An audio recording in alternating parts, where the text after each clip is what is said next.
Nous sommes lundi le 28 octobre 2024. Bon midi, mesdames, messieurs. Bienvenue à la toute première de la semaine dont Jean, Yannick Lévesque et Martin Lemay qui vous accompagnent comme ça pour la prochaine heure. Salutations à vous tous à la télé en direct sur RDS2 et RDS Info. Si vous nous attrapez en rediffusion également, nos salutations les plus sincères. Les gens qui nous suivent sur le web, rds.ca, Facebook Live et YouTube, merci beaucoup d'être avec nous. Émission bien chargée au lendemain de ce week-end parfait pour le Canadien.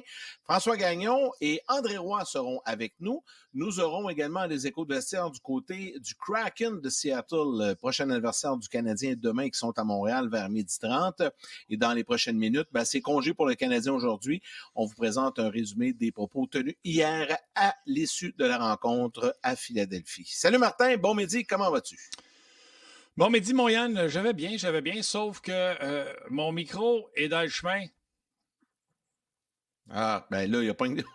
il y a aussi le sous-titrage. On va le voir tantôt. Mon coquelicot. Ouais, le micro. Et le coquelicot, ça existe depuis 1921. C'est un poème qui avait été écrit à l'époque. Et en 1915 par un militaire canadien du nom de John McCrae.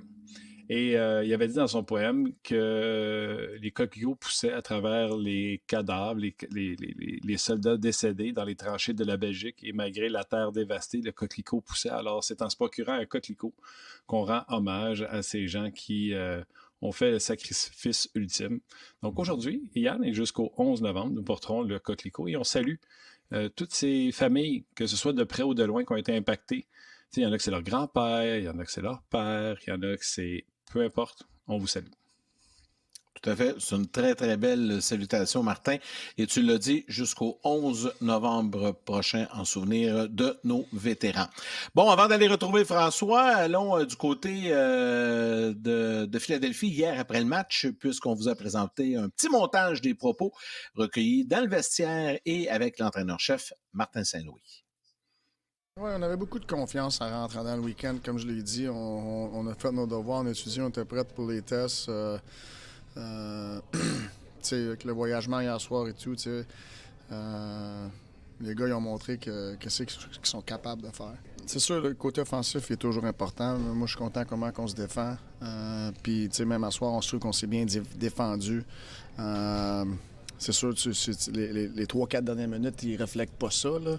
Mais je trouvais qu'on faisait notre job. Before these two games, we were coming off a tough loss. But the good thing, the positive side was we had some time to work on our game. We were really focused on a few areas, seeing it pay off. But it's important to continue to roll the way we are. So it's one of those things where we're just trying to continue to stick to the things we've been doing to get these results. Je pense que chaque équipe traverse des hauts et des bas, puis en ce moment, on a un bas, fait que ça paraît pire aussi en début de saison comme ça, mais c'est sûr qu'il faut apprendre de nos erreurs puis virer les choses de bord assez vite, là, sinon on va rater les séries au mois de décembre. Là.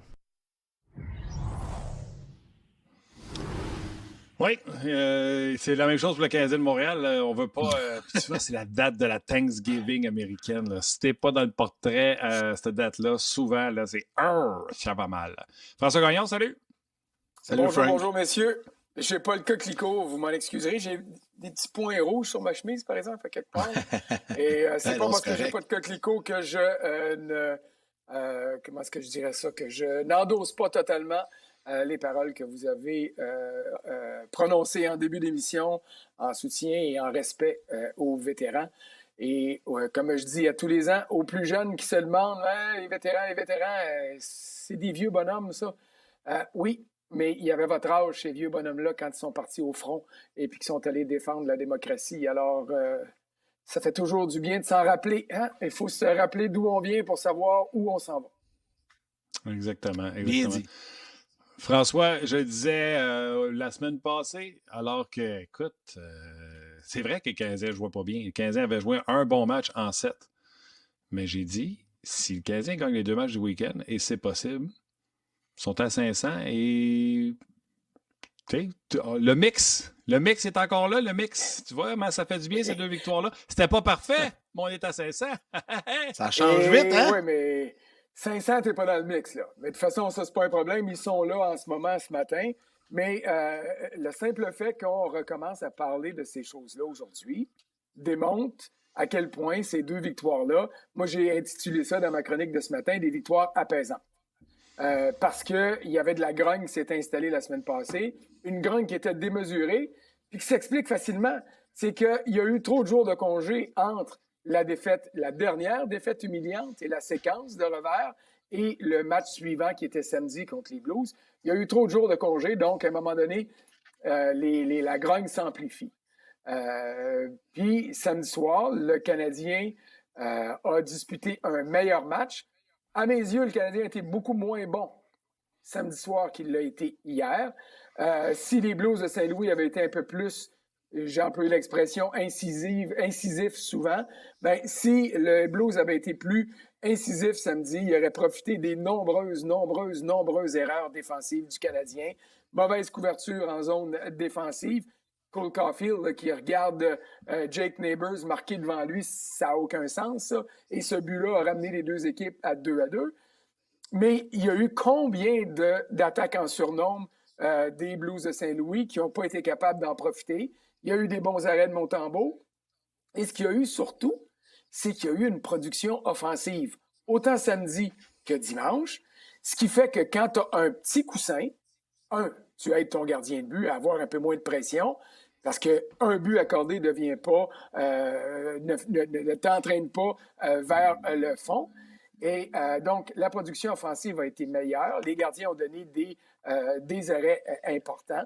Et puis, ça a permis de sauver meubles dans les 2 occasions. Et Martin Saint-Louis dit que les 2 buts marqués par les Flyers en fin de match hier ne reflètent pas l'allure du match. Il a entièrement raison. Le Canadien a été meilleur défensivement hier, même s'il a été généreux à quelques occasions, là, mais il a été beaucoup meilleur défensivement que les 2 buts le laissent entendre. Sauf que s'il n'y avait pas eu de coussin, ben, les Blues pas les Blues, pardon, mais les Flyers auraient eu besoin seulement d'un de ces 2 buts-là pour niveler les chances, envoyer le match en prolongation.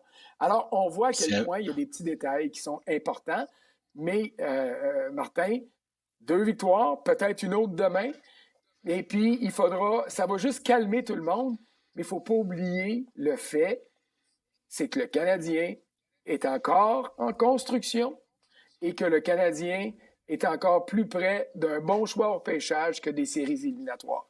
Alors ça devrait, en tout cas à mon avis, ça devrait apaiser l'impatience quand le Canadien traverse des séquences un peu plus mauvaises et ça devrait permettre à tout le monde de garder un point plus précis en ce qui a trait aux objectifs réels du Canadien pour 2024-2025. C'est clair que ces 2 victoires-là donnent de l'oxygène à bien du monde. À commencer par les partisans. Ça, tu as entièrement raison, parce que si le scénario inverse se serait produit, je ne sais pas quel genre d'émission qu'on aurait eu à midi, mais ça rembrassé un peu plus, ça c'est clair. Mais il y a du positif, François. Il y a quand même beaucoup de positifs à sortir de ça. Puis je vais te nommer 2 noms, puis je sais que tu as envie de nous en parler. Puis ces 2 gars-là, pour vrai, là, ils font un travail acharné, remarquable. C'est Brendan Gallagher puis Jake Evans. Jake Evans joue du gros hockey.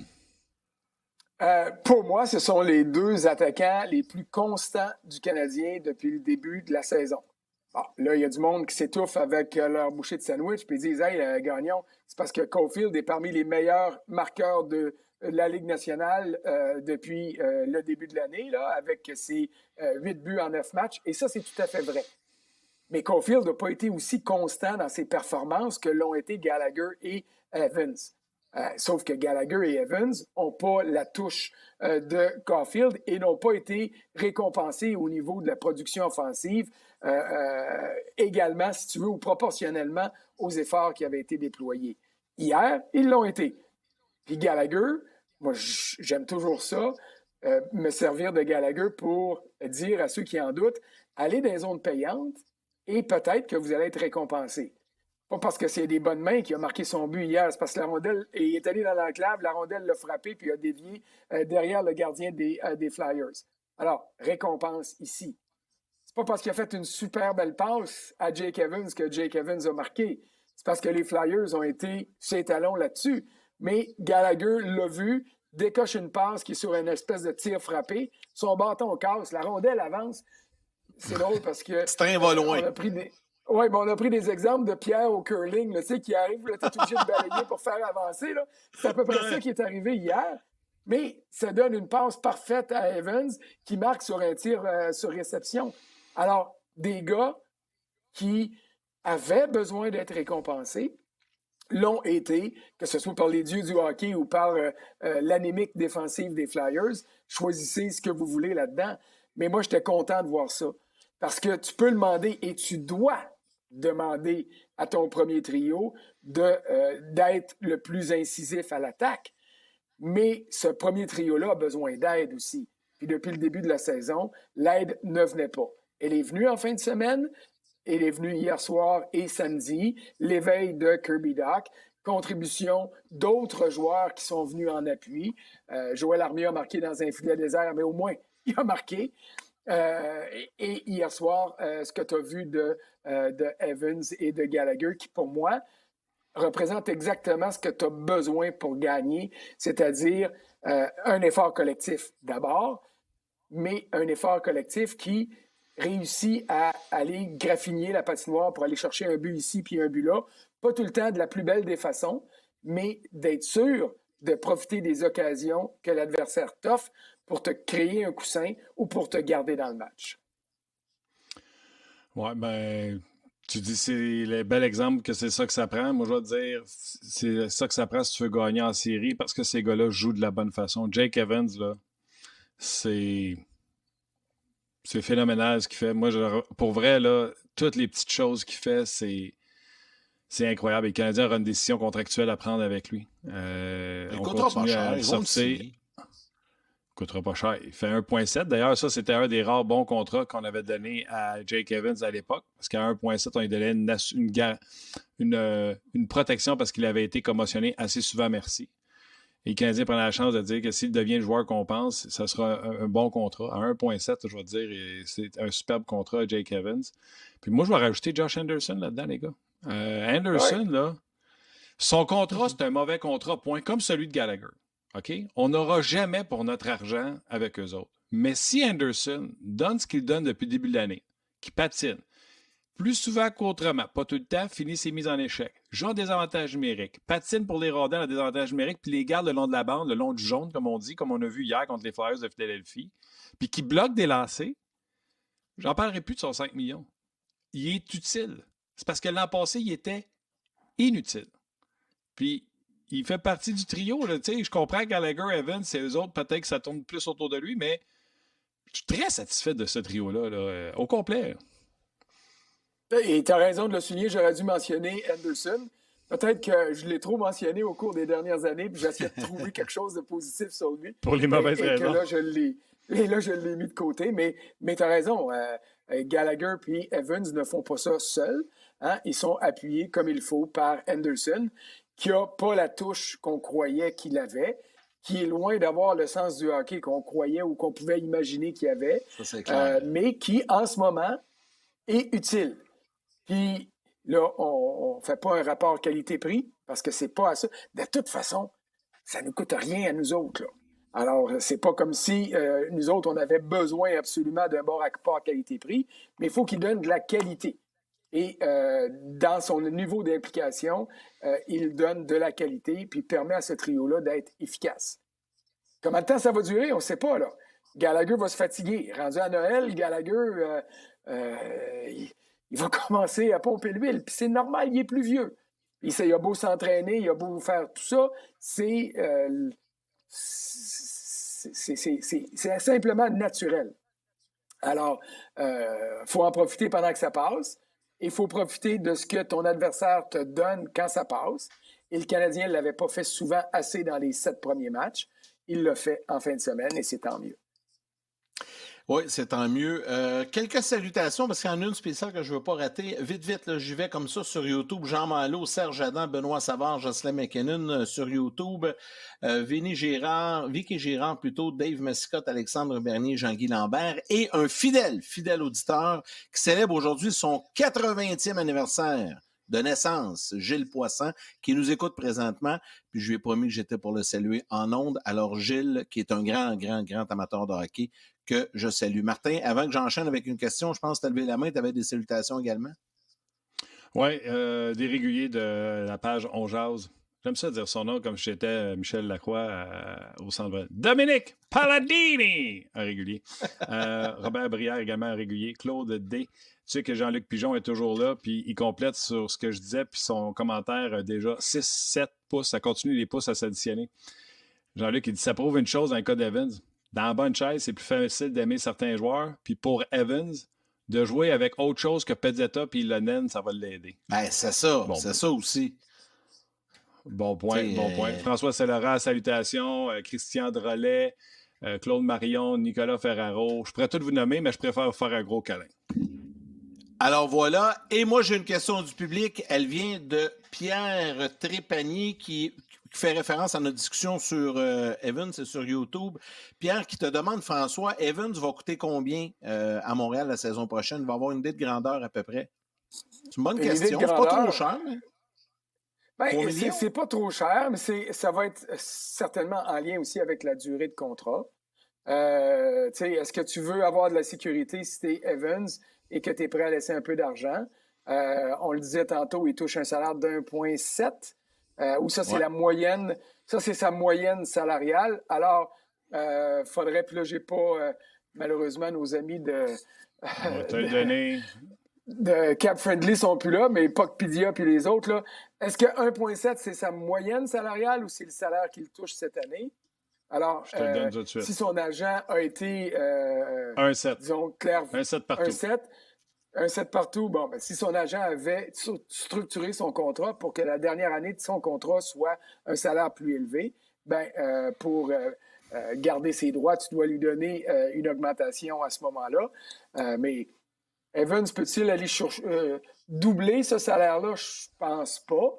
Mais il pourrait certainement aller chercher n'importe quoi autour de 2,5 par année, 2,75.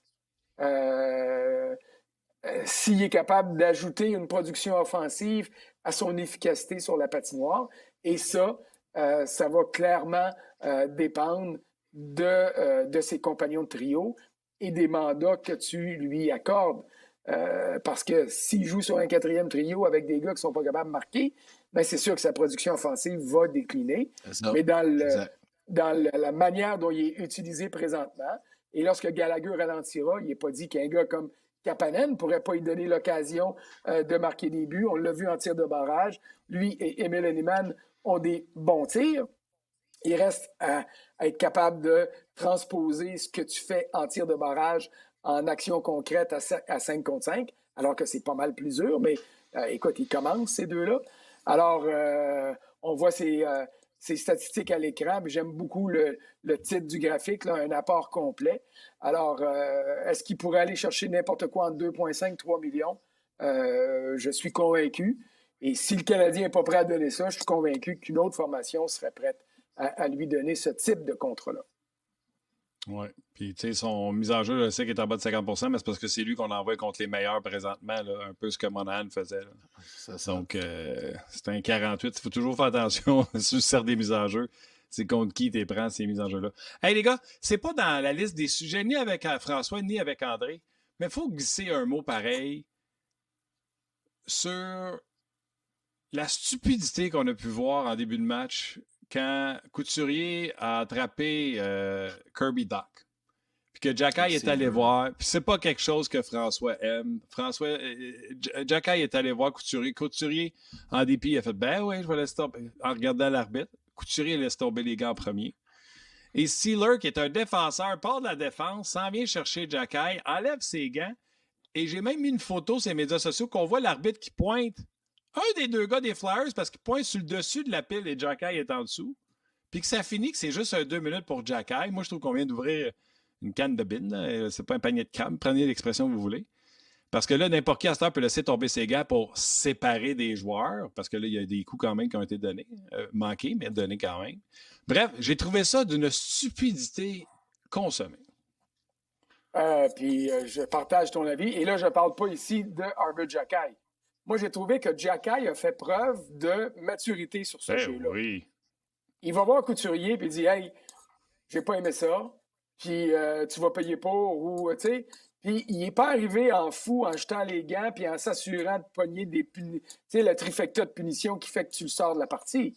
Il est allé là, il a fait ce qu'il avait à faire, Couturier jette les gants, et puis tu as l'autre joueur qui arrive. Est-ce que l'arbitre était justifié de donner 2 minutes de conduite antisportive à Xhekaj? Mettons que j'achète ça. OK? Mettons que je suis prêt à accepter cette punition-là.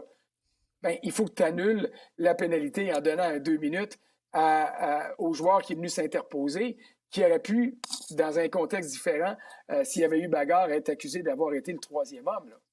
Et puis, on pourrait aller au-delà de ça puis dire que Couturier méritait lui aussi une pénalité de conduite antisportive parce qu'il a laissé tomber les gants. Oui. T'sais, alors, à ce niveau-là, et c'est très rare que je fais ça, je vais remettre en question la décision des officiels sur cette séquence-là. Et je me pose une question, à savoir pourquoi l'autre arbitre ou les juges de ligne sont pas plus... Tu sais, quand ils font leur conciliabule, puis ça, je trouve ça génial de faire ça. Tu as vu ça comment, toi? Là, tu demandes aux juges de ligne, toi, tu as vu ça comment? Et je comprends pas qu'on n'ait pas eu ce genre de rencontre-là qui aurait permis de dire, ben là, oui, OK, on les sort les 3.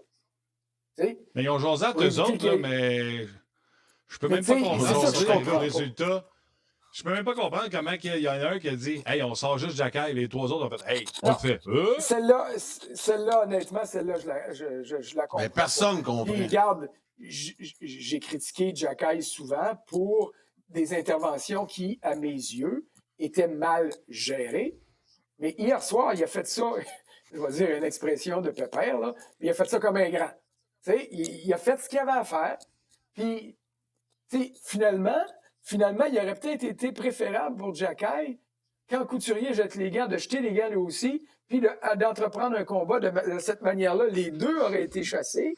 Et puis, le joueur des Flyers aurait été obligatoirement chassé parce qu'il serait intervenu dans une bagarre. Alors, non, cette décision-là, hier, je ne l'ai pas aimée du tout. Non. Moi, je suis à peu près sûr que la Ligue nationale, là, il y a quelqu'un qui a parlé aux arbitres après, qui a dit, là, les boys, vous l'avez manqué.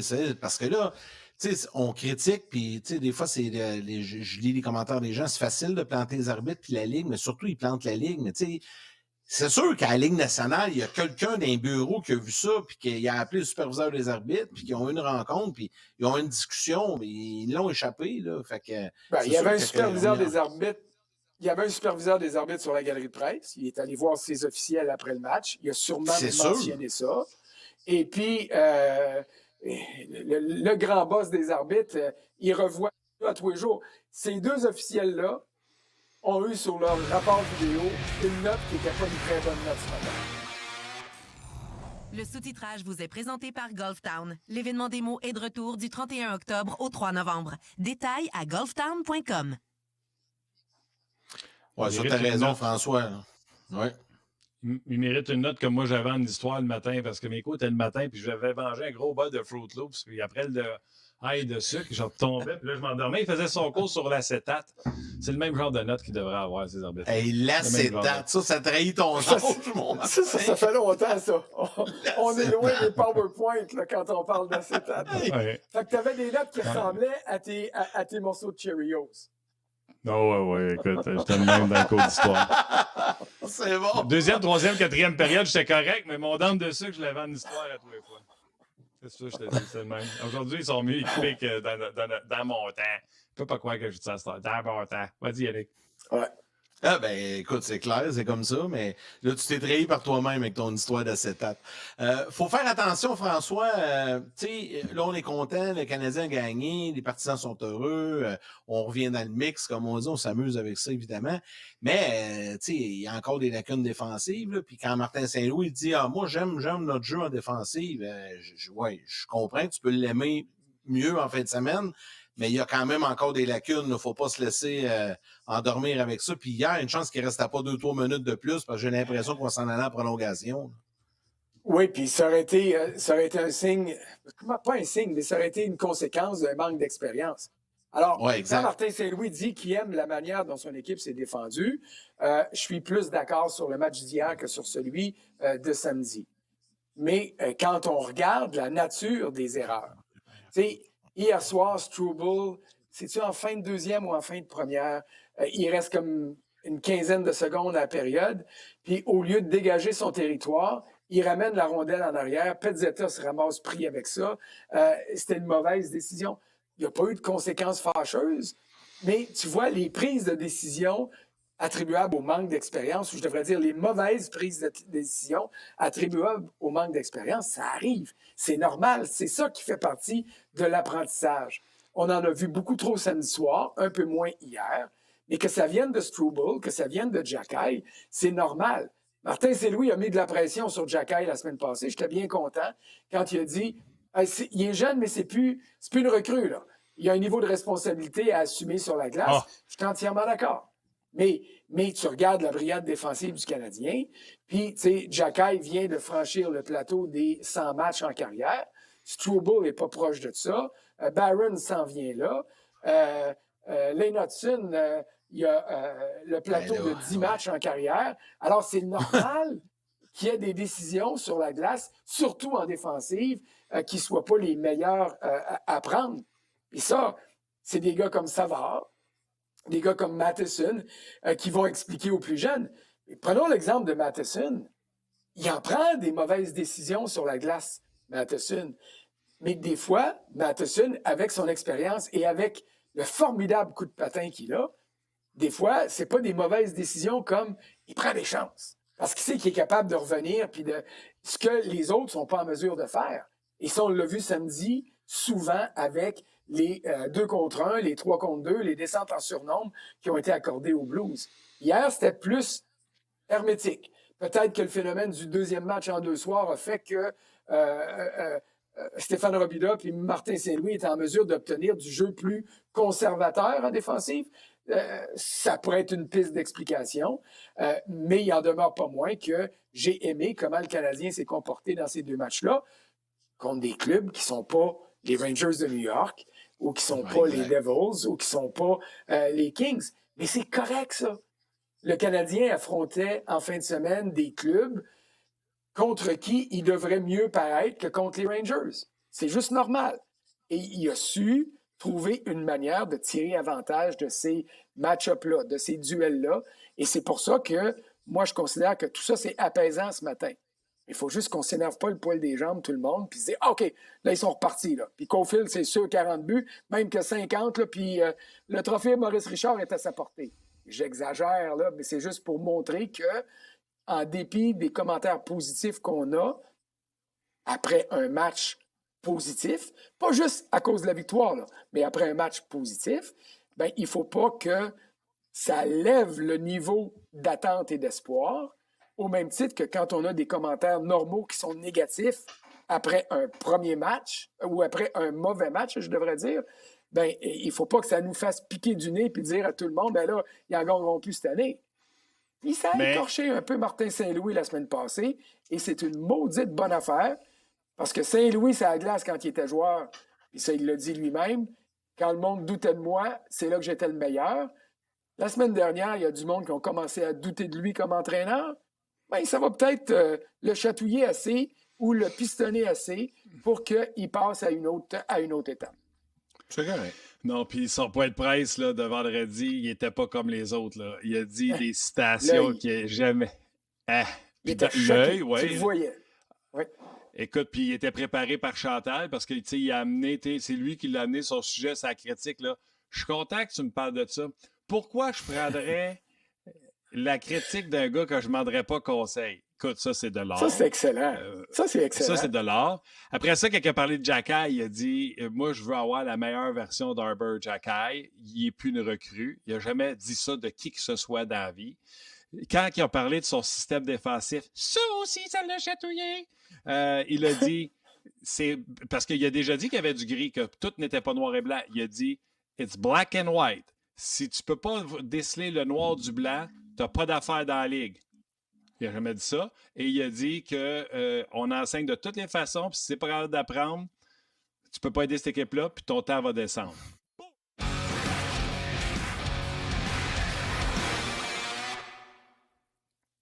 François, je sais que tu dois quitter, alors je te laisse le mot de la fin sur les belles choses que j'ai dit de Martin Saint-Louis, puis tu pourras partir. J'aimais ton boom qu'on a entendu juste à la fin, mais c'est parfait, ça. Et moi, ce que j'ai aimé davantage, c'est quand il a dit il y a de la pression à Montréal et j'aime ce type de pression-là, ça va m'amener à être encore meilleur. Et c'est exactement ça. Quand on critique un joueur ou on coach en fonction de ce qu'on connaît, de nos connaissances, de nos observations, pas pour rire de lui, c'est pas pour le faire mal paraître, c'est justement pour dire hey, il est capable de faire mieux que ça. Et moi, je suis content de voir Martin Saint-Louis s'être choqué un peu, puis de prouver qu'il a été piqué au vif, puis que sa fierté a été atteinte un petit peu, et puis qu'il va vous prouver à tout le monde, à moi le premier, que mon système défensif, il n'est pas si compliqué que ça, là, puis je vais m'arranger pour être sûr que tous les joueurs le comprennent. C'est parfait. C'est de l'apprentissage. C'est des saisons de construction, de transition vers des jours meilleurs.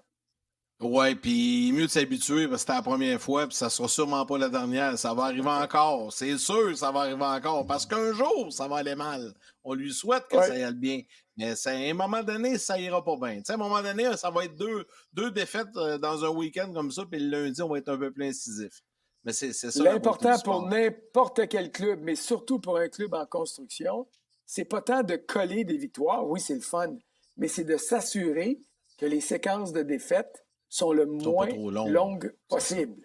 Parce que c'est là que tout le monde se décourage. Regardez ce qui arrive à San Jose depuis des années, là. Et puis, ils n'ont pas gagné encore en temps réglementaire, il me semble. Je pense que non. Ils ne gagneront pas souvent. Alors, tu sais, ça fait mal. Alors, c'est pour ça. Puis, il y a les sénateurs qui étaient bien partis, qui viennent d'échapper des matchs de façon consécutive. Ça fait mal. Alors, assure-toi d'écourter au minimum les séquences négatives pour maximiser le niveau de motivation de tes joueurs. Parce que quand ils en perdent 3, 4, 5 de suite, c'est là que tu vois que ça pique du nez, puis c'est là qu'un coach est obligé de ramer. Hey François, un gros merci. Très intéressant. On te souhaite une belle semaine, puis on se reparle bientôt. Merci. OK, bye. Salut Frank. Bye-bye. Puis, notre ami François Gagnon qui... Oui. Je veux juste rajouter là, sur ce que François a dit. Là. Dans le fond, c'est simple. Là. Les 7 premiers matchs, quand le diable était aux vaches, là, on était tous d'accord et on avait tous raison de dire que le Canadien avait joué un bon match sur 7. La façon que le Canadien est sorti samedi puis dimanche, avec intensité, le Canadien a montré que ça, là, ce qu'ils ont fait en fin de semaine, ces 2 matchs-là, ils ne l'ont pas fait dans les 7 autres. Et c'est juste ça que le monde demande, c'est qu'ils sortent avec cette intensité-là. Les résultats, là, gagne, perd, en autant que tu sois présent. C'est juste ça qu'on. Oui, puis en même temps, c'était quand même des équipes à leur portée aussi en fin de semaine. Donc, je ne vois pas les Rangers et les Jets, admettons. Là. Ça aurait été probablement différent. Mais c'est ça, on joue contre tout le monde. Fait qu'à un moment donné, il faut t'épongner les clubs moins bons. Là. Puis c'est arrivé en fin de semaine. C'est peut-être arrivé juste dans le bon moment pour le Canadien. OK, oui, exact. André Roy s'installe dans quelques secondes, mais juste avant, on s'en va du côté du Centre Bell, puisque ce matin, le Kraken de Seattle s'est entraîné. Notre collègue Andréane Barbeau est sur place. Il a rencontré Yannick Gourde en prévision du match de demain. On a des hauts et des bas. Dans certains matchs, on a une excellente identité. On a un bon... la pace de notre game est super bonne. On joue rapide, mais il y a des moments où que c'est pas là. Puis quand c'est pas là, je pense qu'on se met un petit peu dans la misère. Puis je pense que c'est ce qui est arrivé au dernier match. Là. Moi, ce gars-là, je l'adore. Yannick Gourde, là, je te prendrais ça sur mon... pas juste fin. L'éthique de travail, jouer de la bonne façon. Il est bon, ben oui. Lui, il l'écrit d'en face. André, salut, je vois très bien ton coquelicot. Alors, pour ceux qui ont écrit sa messagerie, on est content. Au moins, Yannick a son coquelicot. Oui. Non, j'ai vu ça. Salut Martin, salut Yann. J'ai vu ça tantôt. J'ai dit, c'est vrai, j'en avais chez moi du temps de la COVID quand on faisait tout de la maison. Fait que j'ai fouillé dans mes armoires. J'ai trouvé mon coquelicot, puis avec raison. Parle-moi de ça, mon André. Oui, absolument. Donc, j'ai dit, oui, j'en ai un, puis je vais aller le chercher avec plaisir, évidemment. La moindre des choses. Merci, André. Oui. Vas-y, Yann, moi, je peux y aller. Je peux y aller. Je peux y aller aussi. Vas-y. On a marqué les mêmes choses, André. Moi, j'avais dit mi-novembre. Il y a des gens qui commençaient à s'énerver avec la performance, la prestation de Kirby Dach. Il y a même notre ami Bruno Gervais qui avait dit sur On Jase, je suis prêt à aller à décembre aussi pour Kirby Dach. Et je pense, sans qu'il soit au sommet de sa forme, que la confiance revient tranquillement. Et le plus bel exemple de ça, c'est contre les Flyers. Pour moi, hier, un moment donné, il a gardé la rondelle, il en a déjoué un, il en a déjoué deux. Ça ne s'est pas rendu jusqu'au filet, mais il était rendu proche, en maudit, d'être seul avec le gardien de but. Puis quand tu fais des choses comme ça, c'est parce que tu es confiant. Absolument. Je pense que c'est des signes encourageants là, de voir ça, Kirby Dach. On a eu des flashs là, de lui quand il est arrivé. On sait qu'il a un talent, c'est un grand joueur, un droitier, peut distribuer la rondelle. Puis samedi, je pense, contre Saint-Louis, on lui a donné la première étoile, un but, une passe, il a bien joué. Puis ça fait du bien, il veut pas, de marquer un but, des fois, là... de même, juste pour le moral, puis je pense qu'il avait hâte de le marquer, ce but-là. Le fait qu'on l'a jumelé là, avec Caulfield, Suzuki, peut-être moins de responsabilité aussi. On parlait beaucoup des mises en jeu, c'était peut-être difficile. Puis là, c'est peut-être temporaire, peut-être qu'on va le renvoyer au centre, mais on a permis du temps que Slafkovský est blessé. On utilisait un petit peu ça pour le mettre avec les Caulfield, Suzuki. Puis regarde, ça fait 2 bons matchs. 3 points en 4 matchs. Donc, c'est encourageant pour Kirby Dach. Même si ces 2 matchs, là, on ne s'en portera pas, mais c'est ça qu'on veut voir. Puis comme tu parles hier aussi, démontrer de bonnes choses. Fait que c'est le fun de voir ça. Là. Moi, pour une question, mon deux, Slav, quand il revient, je ne sais pas, là, ça ne sera pas demain probablement, mais pour le prochain match, admettons, tu fais quoi, là? Tu gardes Kirby Dach avec Suzuki Caulfield, avec qui il va très bien, puis tu remets Slav là, ou tu renvoies Dach sur le deuxième trio pour amener Slav en haut? Je pose la question, vous faites quoi? André Roy fait quoi, non. lui?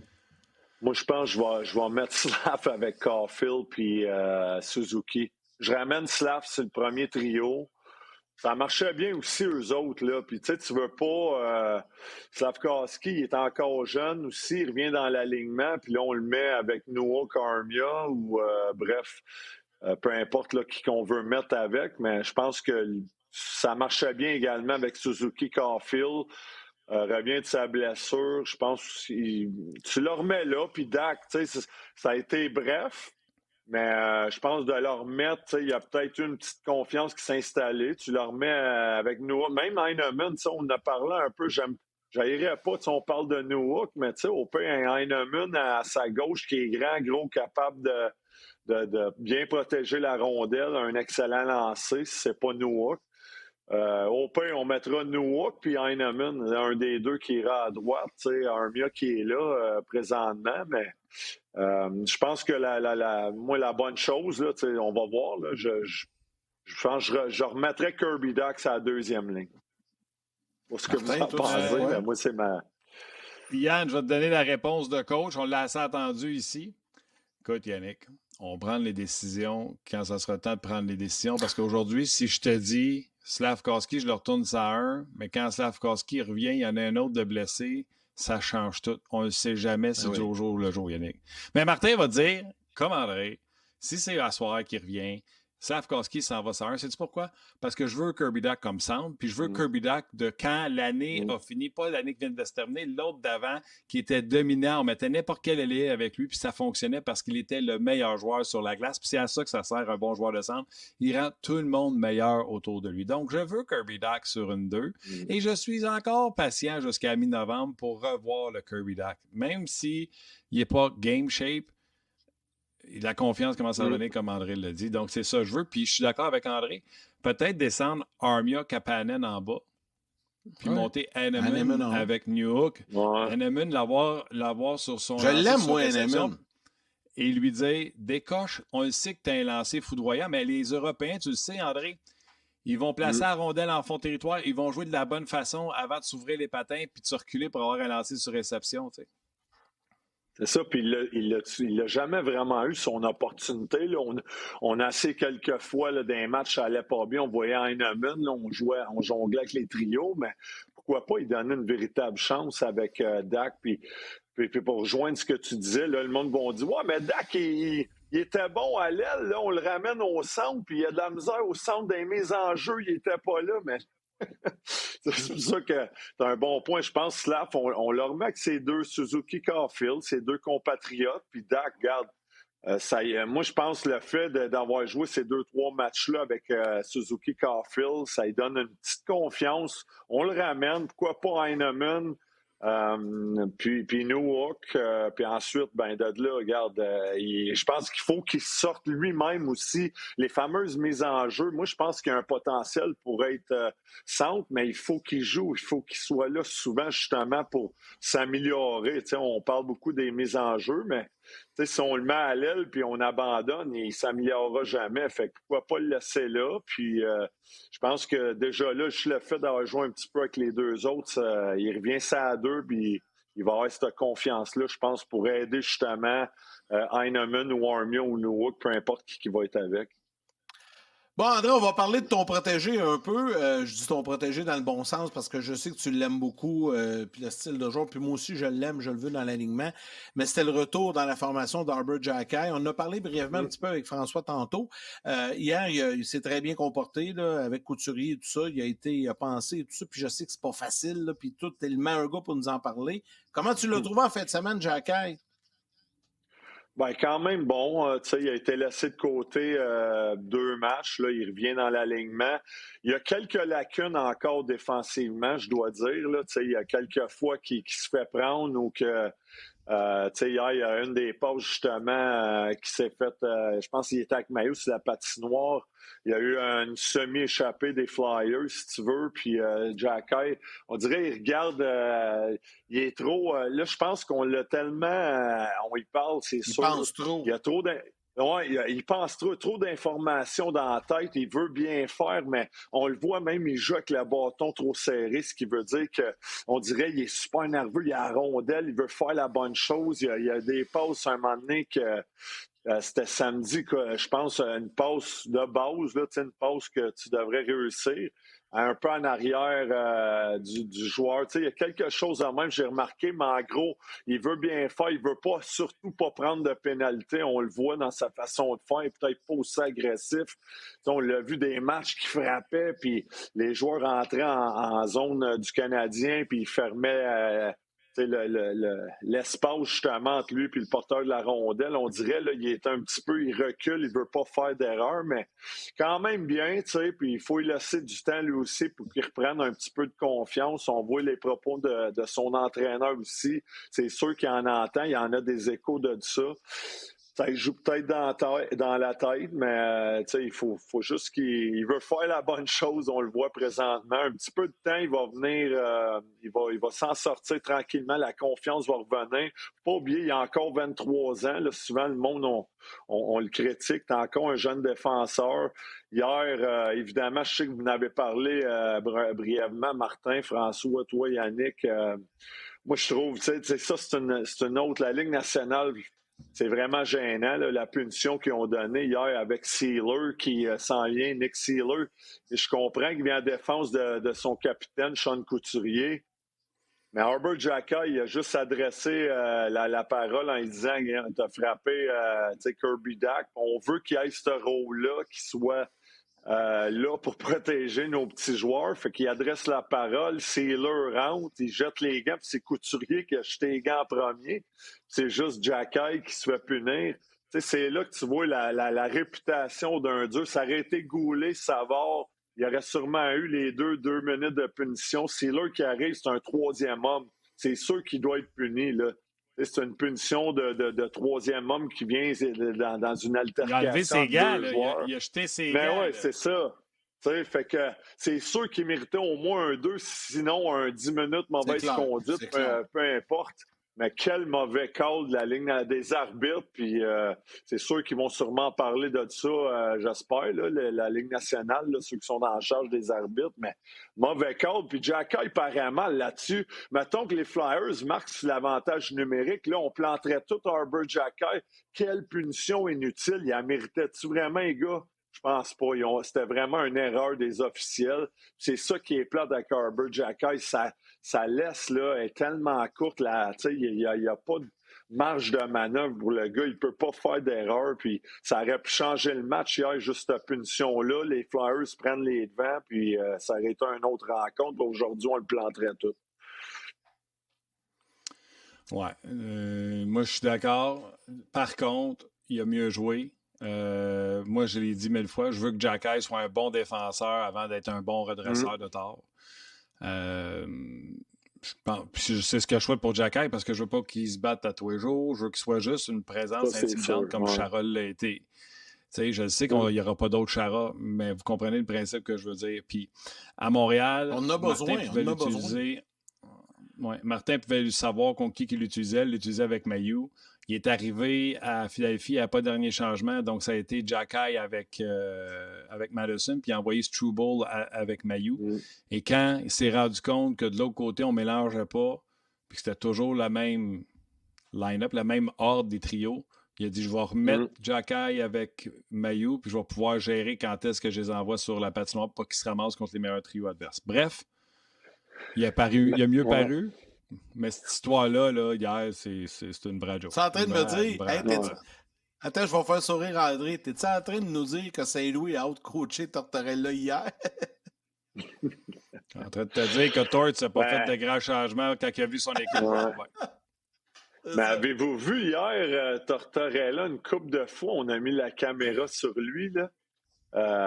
Son langage corporel, il avait de l'air découragé, là. Il bougeait pas, il parlait pas, il regardait vers la patinoire, mais en tout cas, il semblait se questionner beaucoup là, sur la façon que son équipe jouait, là. Mais en tout cas, on aime ça voir ça. Mais hey, rapidement, là, tu parlais de... Non, mais c'était juste comique de voir parce que lui, Martin, sont de très, très bons amis. Là, c'est comme l'élève et le maître, là, mais bon. Mais tu parlais de comment Jacquet a quand même bien fait défensivement. Il y a une autre chose, là, je trouve qu'on était beaucoup critique envers Herbert Jacquet, mais je regarde, là,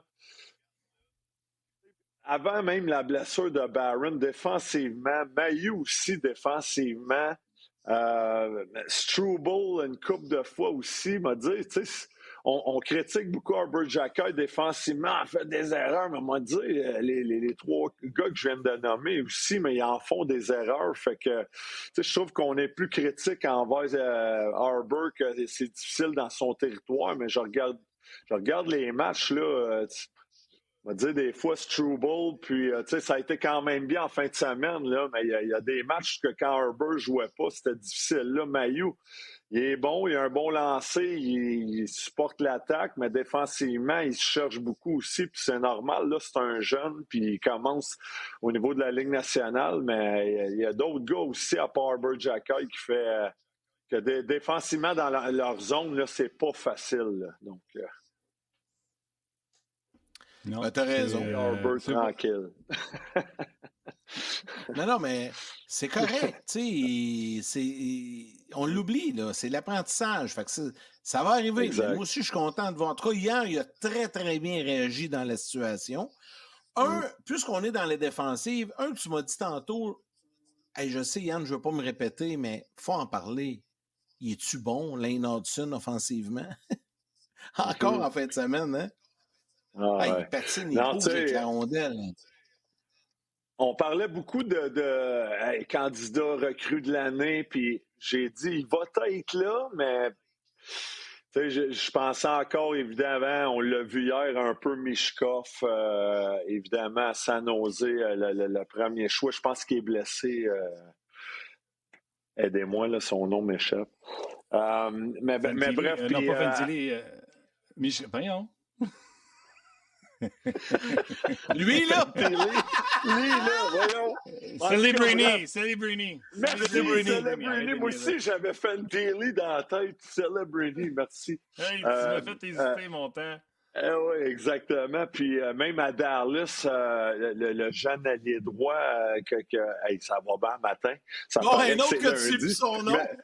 Non, mais on l'a vu avec les Stars. Il a joué 20 matchs, mais encore considéré recrue. Oui, il a joué à Stankoven. Hey, là, Stankoven. Stankoven. Merci beaucoup, les gars. Lundi, hein? C'est lundi! C'est lundi, pas évident. Mais c'est ça, Stankoven. Gros week-end, mon André. Ouais, pas pire en plus. Mon père était descendu de la Floride. Hey, je le salue, mais rapidement, avec je vois pas mon père souvent, mais en tout cas, fait qu'on a un gros. OK, on revient à ça, là. En tout cas, mais on a une belle soirée samedi. Fait que c'est ça, tu sais. Puis au début, je sais ça, je disais. Je regardais ça, puis j'aime Hudson, mais là. J'étais là, il va être d'un candidat, pas certain recrue de l'année. Évidemment, on a un court échantillon là, du début de saison, mais plus je le regarde, les gars, il est le fun à voir. Tu sais, je sais qu'on lance des fleurs. J'ai eu un événement jeudi, vendredi passé. J'étais la légende des Maple Leafs de Toronto. Wendell Clark, ça va bien. Matt Sundin. Non. Darryl Settler. Doug Gilmour. Darryl Settler, merci. Fait que j'étais avec Darryl Settler, puis il dit, ouais. Il m'a demandé en gros, ouais, ça va bien, maudit. Il m'a demandé en gros, Hudson, that kid, tu sais, dans le fond, il disait, il n'entendait beaucoup parler. Tu sais, le monde parle de Hudson à travers la ligue, son là, ce kid-là. Tu sais, partout où je vais, on dirait, vu que je suis à Montréal, le monde me parle juste de Lane Hudson, là, tu sais. Fait que, il fait jaser, puis avec raison. Je pense qu'il a amélioré. On a parlé beaucoup de l'avantage numérique en entraînement. On est 0,32. Mais tu sais, oui, il est peut-être pas tout le temps là sur la première unité. On a Mike Madison, mais sur la deuxième, on a marqué des buts. Noah Gallagher. Tu sais, il y a une coupe de buts qui s'est fait aussi. C'est grâce à Lane Hudson. Il apporte beaucoup. Encore une fois, son calme. On est 8e présentement dans la Ligue nationale. On est 25 0,8 Donc, tu sais, il est le fun. Il amène ça, son calme avec la rondelle, sa façon de voir. C'est vraiment phénoménal. Puis là, plus je le regarde, plus que... C'est encore tôt, évidemment. L'échantillon est court, mais je pense que c'est vraiment un joueur que... Il va être le fun à voir pour encore plusieurs années, puis il va être sûrement... il va être dans... En tout cas, c'est sûr qu'il est dans les finalistes de candidats de recrue de l'année, mais je ne serais pas surpris, là, encore une fois, c'est tôt, là, je m'en porte pas, mais qui? Vraiment le fun de le voir. Hey, j'en ai un petit quiz vite pour vous autres. Vite. C'est qui le dernier joueur du Canadien à avoir remporté le trophée Calder? Honnêtement, je n'ai pas la réponse, mais on va chercher, là.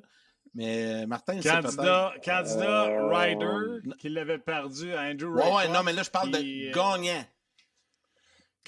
Piqué, il l'a pas eu. Lui, il a eu le Norris, Piqué. Comment t'as dit? Shell Dallin. Il a eu le nom. Shell Dallin. C'est le dernier du Canadien à avoir gagné le trophée Calder. Hey, c'est dans le temps, ça, là. On avait 15 ans, Yannick Shell Dallin. Je te le dis. On n'a pas le temps de vous donner la réponse. Venez sur le web, on va vous la donner, parce que là, pour le télé, la pause s'en vient dans quelques instants. Et moi, je vais pratiquer mes noms. Je vais pratiquer mes noms, là. Ouais, André, tu te souviens-tu du gars? Hey, c'était pas évident tantôt, je cherchais les noms. Bon. Shell Dallin, on remonte dans le temps. Salut, man. Non, c'est pas Dallin. Bye, man.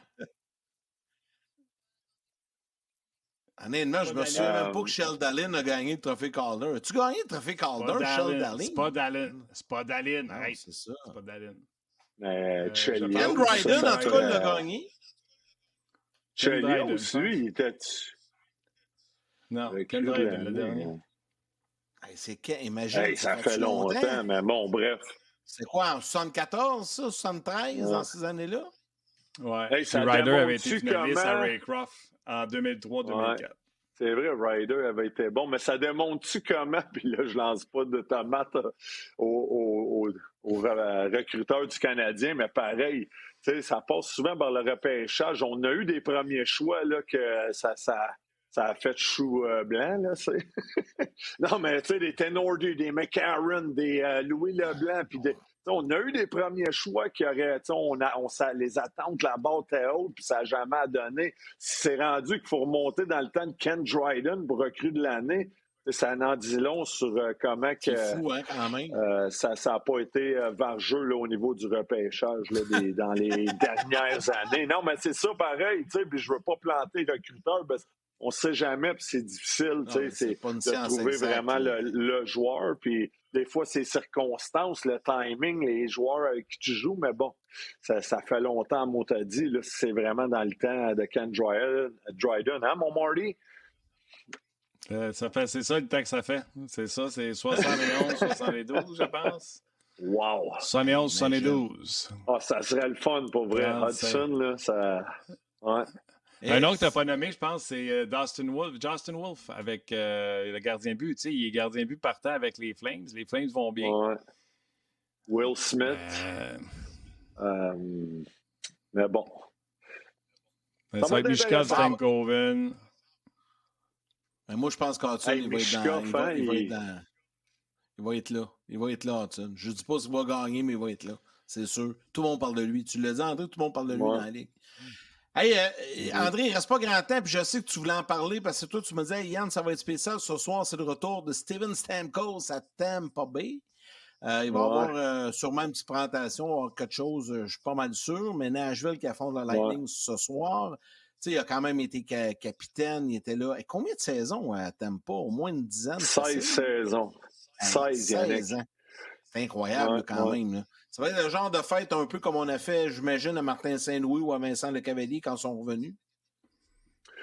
Ah non, ça c'est sûr. J'ai échangé quelques messages là, ce matin, là, justement. Je pense qu'à soir, là, c'est vraiment, il y a une énergie dans la ville à Tampa parce qu'évidemment, il a été capitaine, un gars qui a gagné le meilleur marqueur là, 2 fois, le trophée Maurice Richard, 1000 plus matchs avec le Lightning, capitaine 555 buts avec le Lightning de Tampa Bay, puis on a dit 16 saisons. Fait qu'il y a vraiment un engouement à Tampa. On parle qu'on va dérouler le tapis rouge et on va faire on met tout le temps un hommage sur le cadran, mais lui, pour savoir jouer 16 saisons, il va y avoir beaucoup de vidéos, je pense, au niveau du tableau à Tampa, mais c'est ça, on a très hâte, c'est évidemment sell-out, là, c'est à guichet fermé à Tampa, puis on dit qu'on va faire ça vraiment émotif, fait qu'au point que, d'après moi, on va peut-être l'avoir les yeux pleins d'eau, puis avec raison, il a tellement apporté à cette franchise-là. Fait que, je vais regarder ça, évidemment, aussi attentivement ce soir là, du coin. Ça va être émouvant, en tout cas. Bref, fait que, il mérite amplement. Ça va être un beau moment. Oui, ça va être un beau moment, ça. Oui, Steven Stamkos qui sera de retour, mais le pire, c'est qu'on est tôt dans l'année, puis les deux équipes ont besoin de victoire. Alors, ce serait un bon match à surveiller. Facile non plus pour lui à Nashville. Je ne sais pas si vous avez vu, là, il y a 1 point. En 8 matchs, c'est encore tôt, mais puis il y a l'adaptation souvent avec la nouvelle formation, c'est pas toujours évident, mais écoute, ça va peut-être prendre un peu de temps, mais à soir, peut-être c'est une belle occasion pour lui justement de sortir sa coquille. Il va se sentir à la maison, en tout cas. Il va être très à l'aise, évidemment, oui, absolument. Donc, c'est sûr que ça va peut-être aussi. Peut-être aussi qu'on laissait faire certaines choses à Tampa, à Stamkos, quand tu es avec une nouvelle équipe, là, on fait moins. Nous autres, c'est pas de même qu'on joue ici.